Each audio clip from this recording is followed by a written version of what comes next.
So, relations between France and the United Kingdom are deteriorating rapidly. Let's have a look at today's front pages. Yes, they weren't focusing just on the Tory conference. French threat to sink Xmas. Yes, it won't just be turkeys we're short of. They'll stop all the goods coming in from France. And my son says, they've got Macron dressed up as Napoleon, which is always fun.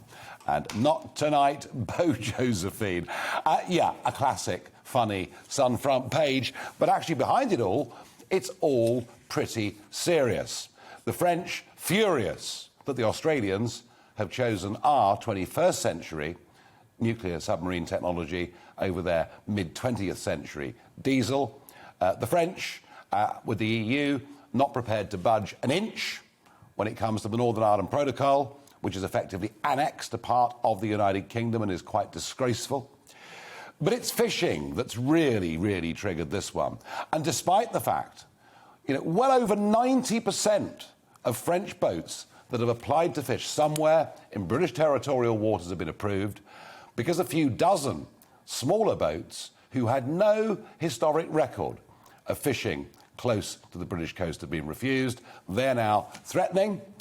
And it's not just to destroy Christmas, it's to cut the electricity supply. Jersey, dependent upon French electricity. And almost unbelievably, not discussed by Boris in the speech today, we also import up to 10% of our electricity.